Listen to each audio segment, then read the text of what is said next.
ইলিশ মাছ দিয়ে রান্না করা যে কোনো রেসিপি ভীষণভাবে টেস্টি হয়, আর সেটা হলো এই মাছের স্বাদ। কম সময়ে রান্না করা অন্য যে কোনো মাছের থেকে ইলিশ রান্না করতে সময়ও যেমন কম লাগে, আবার টেস্টও হয় কিন্তু সব থেকে বেশি। তবে আজকের রেসিপি রান্না করার কিন্তু কোনো প্রয়োজন নেই। 95% হয়ে যাবে প্রিপারেশানে, আর বাকিটা হয়ে যাবে বেকড। রান্নাঘরে দাঁড়িয়ে রান্না করার কিন্তু গ্যাসের সামনে কোনো প্রয়োজন নেই। ভীষণ কম সময় বানাবো আর খেতে হবে দুর্দান্ত। এই রকম একটি সুস্বাদু ইলিশ মাছের রেসিপি লাগলে ভিডিওটি পুরোপুরি দেখতে থাকুন। সঙ্গে থাকবে বেশ কিছু টিপস যা রেসিপিটি পারফেক্টলি বানাতে সাহায্য করবে। উপকরণের মধ্যে কলা পাতাটা কিন্তু অবশ্যই লাগবে। কচি কলা পাতা আজকাল বাজারেও কিন্তু খুব সহজেই কিনতে পাওয়া যায়। মাছের সাইজ একটু বড় হলেই ভালো হয়, তবে ছোট সাইজের মাছ দিয়েও কিন্তু বানাতে পারবেন। তো চলুন দেখে নিই রেসিপিটা। প্রথমেই মাছগুলোকে খুব ভালো মতো কিন্তু ধুয়ে নিয়েছি। এরপর একটা বাটির মধ্যে নিয়ে নেব পরিমাণ মতো সাদা সর্ষে, আর সাদা সর্ষের অর্ধেক পরিমাণ নিয়ে নেব পোস্ত। সর্ষে আর পোস্তকে জলের মধ্যে বেশ কিছুক্ষণ ভিজিয়ে রেখে দেব।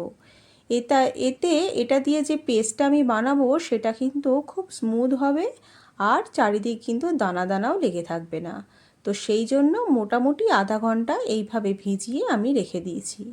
এরপর জল থেকে পুরোটা সেকে নিয়ে একটা মিক্সিং বোলে নিয়ে তাতে দিয়ে দেব একটা কাঁচা লঙ্কা, আর দিয়ে দেব পরিমাণ মতো জল, দিয়ে স্মুথ একটা পেস্ট বানিয়ে নেব।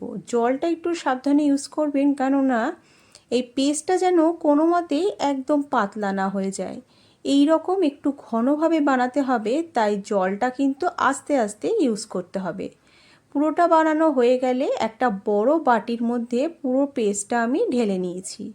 এতে দিয়ে দেব স্বাদ মতো নুন আর পরিমাণ মতো হলুদ।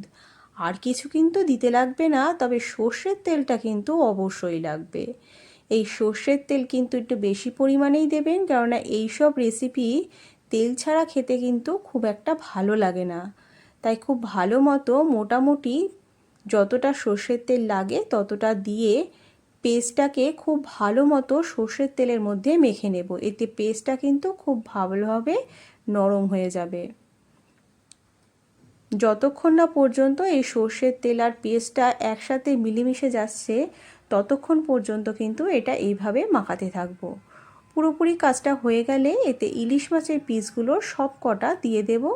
দিয়ে খুব ভালো মতো এই মশলাটার সাথে মাছের পিসগুলো মাখিয়ে নেব। খুব ভালো মতো মাখানোর পর মোটামুটি 15 থেকে 20 মিনিট কিন্তু মাখিয়ে রেস্টে রেখে দিতে হবে। তাহলে যে নুন হলুদ আর পেস্টটা আমি ইউজ করেছি সেটা খুব ভালো মতো মাছের মধ্যে ঢুকে যাবে, এবং এতে কিন্তু মাছটা ভীষণভাবে টেস্টি হবে। তাই সঙ্গে সঙ্গে ব্যবহার না করে এভাবে ম্যারিনেট করে মোটামুটি 15 মিনিট রেখে দেবেন।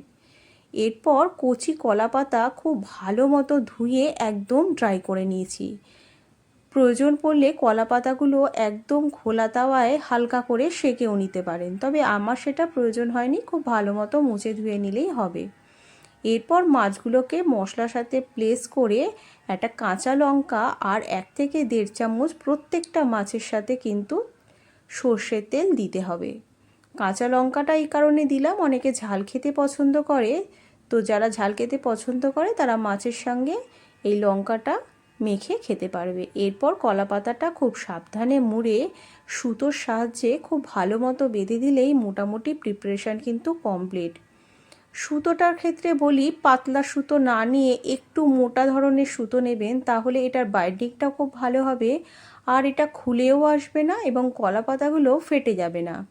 তাই খুব সাবধানে কাজটা করার জন্য সুতোটা একটু মোটা ব্যবহার করবেন। দেখুন সব কটা কিন্তু কি সুন্দরভাবে বাইন্ডিং হয়েছে, কোনো কিছুই কিন্তু বাইরে বেরিয়েও নেই এবং বেরিয়েও আসছে না।